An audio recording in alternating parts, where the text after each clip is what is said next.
నమస్తే. మన పనులను చాలా తక్కువ టైంలో ఈజీగా చేసుకోవచ్చు. ఫ్రిడ్జ్ డోర్ని మనము ఏదైనా పొడి క్లాత్తో క్లీన్ చేసుకున్నాం అనుకోండి, చాలా నీట్గా కనబడుతుంది. కానీ ఇలా ఫ్రిడ్జ్ లోపల ఉండే రబ్బర్ని మాత్రం అంత బాగా క్లీన్ చేసుకోలేం. దాంట్లో ఉండే ఇలాంటి జిడ్డు కానీ డస్ట్ అనేది అలాగే ఉండిపోతుంది. ఇలాంటి ఫ్రిడ్జ్ రబ్బర్ని క్లీన్ చేసుకోవాలంటే ఎలాంటి లిక్విడ్లు కూడా అవసరం లేదండి. వైట్ వెనిగర్ ఉంటుంది కదండి, ఇలా ఒక చిన్న బౌల్లోకి వైట్ వెనిగర్ని వేసుకోండి. పాడైపోయిన ఒక టూత్ బ్రష్ని తీసుకొని ఇలా వైట్ వెనిగర్లో బాగా తడిపేసిన తర్వాత ఫ్రిడ్జ్ డోర్ పైన ఇలా జిడ్డు మరకలు ఉన్నాయి కదండి, దాన్ని ఇలా క్లీన్ చేసుకున్నారనుకోండి, చాలా తక్కువ టైంలో ఈజీగా క్లీన్ చేసుకోవచ్చు. ఫ్రిడ్జ్ని క్లీన్ చేసుకోవడానికి మనము ఎలాంటి లిక్విడ్స్ని యూజ్ చేయాల్సిన అవసరం లేదండి. ఒక వైట్ వెనిగర్తో క్లీన్ చేసుకున్నాం అనుకోండి, ఘాటైన ఈ వెనిగర్కి ఎలాంటి జిడ్డు మరకలైనా తొలగిపోతాయి. ఫ్రిడ్జ్ రబ్బర్ని ఎప్పుడు క్లీన్ చేసుకున్నా కూడా ఇలా పాడైపోయిన టూత్ బ్రష్తో క్లీన్ చేసుకోండి. జిడ్డు అనేది ఇలా పూర్తిగా వచ్చేస్తుంది. ఇప్పుడు ఒక పొడి క్లాత్ని తీసుకొని ఇలా ఫ్రిడ్జ్లో ఉండే రబ్బర్ని అంతా కూడా క్లీన్ చేసుకోండి. చూసారు కదండి, మళ్ళీ ఎప్పటి మాదిరిగా ఇలా నీట్గా క్లీన్గా కనబడుతుంది. మన ఇంట్లో ఇలా వేస్ట్గా ఉన్న ఒక బెల్ట్ని తీసుకున్నాక ఇలాంటి కొన్ని రబ్బర్ బ్యాండ్లను కూడా తీసుకొని ఇలా బెల్ట్కు వీడియోలో చూపించిన మాదిరిగా కొద్దిగా గ్యాప్ ఇచ్చుకుంటూ ఈ రబ్బర్ బ్యాండ్లను వేసుకోవాలి. ఇలా బెల్ట్ మొత్తానికి కూడా నేను రబ్బర్ బ్యాండ్లను వేసుకున్నానండి. మీరు కొద్దిగా గ్యాప్ ఇచ్చుకుంటూ కూడా ఎన్నైనా రబ్బర్ బ్యాండ్లను వేసుకోవచ్చు. ఇప్పుడు వేస్ట్గా ఉన్న క్యాప్స్ ఉంటాయి కదండి, ఆ క్యాప్స్ని ఇలా రబ్బర్ బ్యాండ్లో వీడియోలో చూపించిన మాదిరిగా పైనకి పెట్టేసేయండి. ఇక్కడ పెన్ క్యాప్స్ని మీరు ఎన్ని కావాలంటే అన్ని పెట్టుకోవచ్చండి. ఇప్పుడు ఈ బెల్ట్ని మనము ఏదైనా హ్యాంగర్కి లేదా మేకు కానీ వేసుకోండి.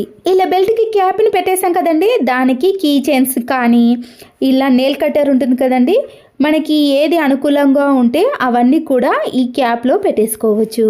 చూసారు కదండి, బెల్ట్కి నేను పౌడర్ డబ్బా, స్టిక్కర్ ప్యాకెట్లు, దువ్వెన, క్లిప్స్, అలాగే ఐడి కార్డులు ఇలా మనము బెల్ట్లో ఎన్ని పెట్టుకోవడానికైనా చాలా వీలుగా ఉంటుందండి. స్పేస్ కూడా చాలా తక్కువగా తీసుకుంటుంది. ఇలా మనము పడేసే బెల్ట్ను కూడా ఇంట్లోకి చాలా బాగా యూజ్ చేసుకోవచ్చు. అంతేకాకుండా మనం దీన్ని కిచెన్లో చిన్న స్పూన్స్, గరిటెలు పెట్టుకోవడానికి కూడా ఇలా ఎన్ని రకాలుగా అయినా యూజ్ చేసుకోవడానికి చాలా వీలుగా ఉంటుంది. వెడల్పుగా ఉండే ఒక ప్లేట్ని తీసుకొని కొద్దిగా సర్పుని వేసుకోండి. బాగా వేడి చేసిన హాట్ వాటర్ని ఈ ప్లేట్లోకి వేసుకోండి. ఈ రెండు చాలండి. మన ఇంట్లో ఉండే చాపర్ని, నైఫ్ని, సీజర్స్ని, చపాతీలకి ఆయిల్ రాసే బ్రష్ని అన్నిటినీ కూడా ఈ హాట్ వాటర్లో ఒక 5 to 10 minutes పాటు అలాగే ఉంచేయడం వలన దాంట్లో ఉండే జిడ్డు అనేది పూర్తిగా ఈ వాటర్లోకి వచ్చేస్తుంది. చూసారు కదండి, మనము స్క్రబ్బర్ని కానీ బ్రష్ని వాడకుండానే ఇలా అలాగే ఉంచడం వలన దాంట్లో ఉండే ఈ ఆయిల్ కానీ జిడ్డు అనేది ఈజీగా వచ్చేసింది. ఆ తర్వాత మనము ఇలా సింపుల్గా పాడైపోయిన ఒక టూత్ బ్రష్తో అన్నిటినీ ఇలా రుద్దేసామనుకోండి, మళ్ళీ ఎప్పటి మాదిరిగా చాలా నీట్గా క్లీన్గా కనబడతాయి. ఆ తర్వాత ఈ వాటర్ అన్నీ తీసేసి మరొకసారి ఫ్రెష్ వాటర్తో క్లీన్ చేసుకున్నాం కదండి. చూసారు కదండి ఎంత నీట్గా ఉన్నాయో. అయిపోయిన సోప్ బాక్సులు కానీ కోల్గేట్ పేస్టుల బాక్సులు ఉంటాయి కదండి, వాటిని మనము వేస్ట్ పాడేయకుండా ఇలా రీయూజ్ కూడా చేసుకోవచ్చు.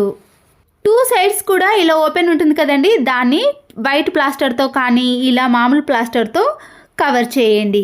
ఈ కోల్గేట్ బాక్స్ పైన ఏదైనా క్యాప్ను పెట్టి మీరు చిన్న సైజ్ కానీ పెద్ద సైజులో ఎలా కావాలనుకుంటే అలా ఇక్కడ ఇలా రౌండ్గా గీసుకున్న తర్వాత మనము కట్ చేసుకోవాలి.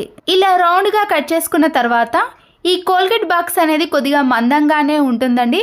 దీంట్లో ఇలా మనకి కావలసిన వస్తువులన్నీ కూడా పెట్టుకోవచ్చు.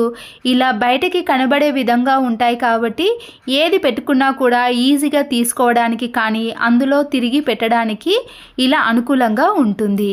కొబ్బరి నూనె డబ్బాను మనము ఇలా డైరెక్ట్గా కబోర్డ్లో కానీ సెల్ఫ్లో పెట్టేసుకున్నాం అనుకోండి, దాని మరకలు అనేవి కింద ఫ్లోర్ పైన పడతాయి. ఇలా ఆయిల్ మరకలు అనేవి కింద పడకుండా ఉండాలంటే ఇలా వేస్ట్గా ఉన్న ఒక సాక్స్ను ఈ ఆయిల్కి వేసేయండి. ఇలా వేయడం వలన మనం పట్టుకోవడానికి గ్రిప్ బాగుంటుంది. ఆయిల్ మరకలు అనేవి కింద అస్సలకే ఉండవు. ఇలా అయిపోయిన ధూప్ స్టిక్ బాక్స్ ఉంటుంది కదండి, దీన్ని చాలా బాగా రీయూజ్ చేయొచ్చు. దీంట్లో పిల్లలు ఇలా రంగులు వేసుకునే కలర్స్ని కానీ నెయిల్ పాలిష్ని, నెయిల్ కట్టర్ని ఇలా మనము ఏది కావాలంటే అది ఈజీగా ఇందులో పెట్టుకోవడానికి వీలు ఉంటుంది. కింద పగిలేవి ఏవైనా ఉంటే ఇలాంటి ధూప్ స్టిక్ బాక్స్లో పెట్టుకోవడానికి చాలా కంఫర్ట్గా ఉంటుంది. వైట్ కలర్ షర్ట్స్ ఉంటాయి కదండి, ఇలాంటి కాలర్స్ పైన మురికి అనేది చాలా బాగా కనబడుతుంది. ఇలా మనము వాషింగ్ మిషన్లో వేసిన తర్వాత కాలర్ పైన మనము ఇలా వైట్ కలర్ ప్లాస్టర్ని వేయండి.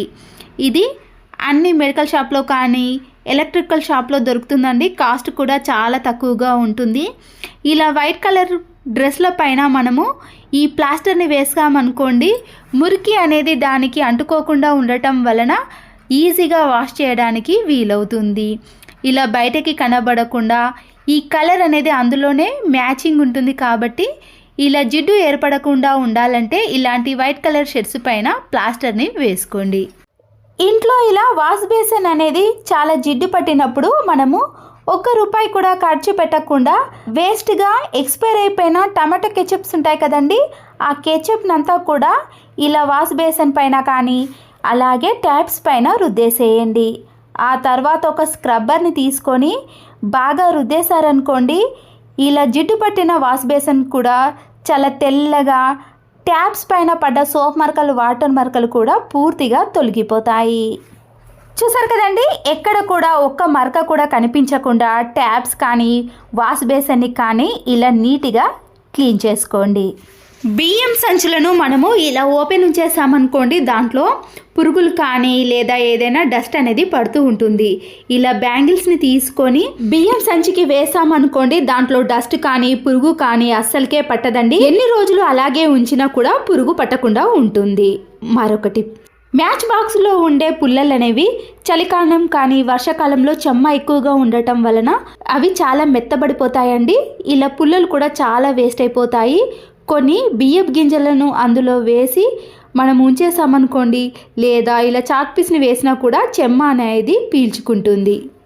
ముగ్గు రాని వారు కానీ చాలా సింపుల్గా ఈజీగా ముగ్గు వేయాలంటే ఈ చిన్న టిప్ని ఫాలో అవ్వండి. మన ఇంట్లో ఉండే ఇలాంటి జల్లెడతోటే ముగ్గుని వేసుకోవచ్చండి. ఇలా వెడల్పైన ఒక ప్లేట్ని తీసుకొని కొబ్బరి నూనెను ఈ ప్లేట్కి అప్లై చేయండి. ఆ తర్వాత ఇలా వెడల్పైన జల్లెడను ఈ ప్లేట్లో పెట్టేసుకొని కలర్ని కానీ ముగ్గును కానీ వేసుకున్నాక ఇలా చేత్తో ఇలా అన్ని వైపులా కూడా కలర్ని వేయాలి. ఇలా మెల్లగా తీసామనుకోండి, మనకి ఇలా నీట్గా వస్తుంది. పప్పును స్మాష్ చేసే దానిని ఈ గిన్నెలో పెట్టేసుకొని హాఫ్ వరకు మాత్రమే కలర్ని వేయండి. చూసారు కదండి, ఇలా అన్ని వైపులా వేసామనుకోండి చాలా నీట్గా వస్తుంది. ముగ్గు రాని వాళ్ళు కూడా ఇలా ఈజీగా వేసుకోవచ్చు.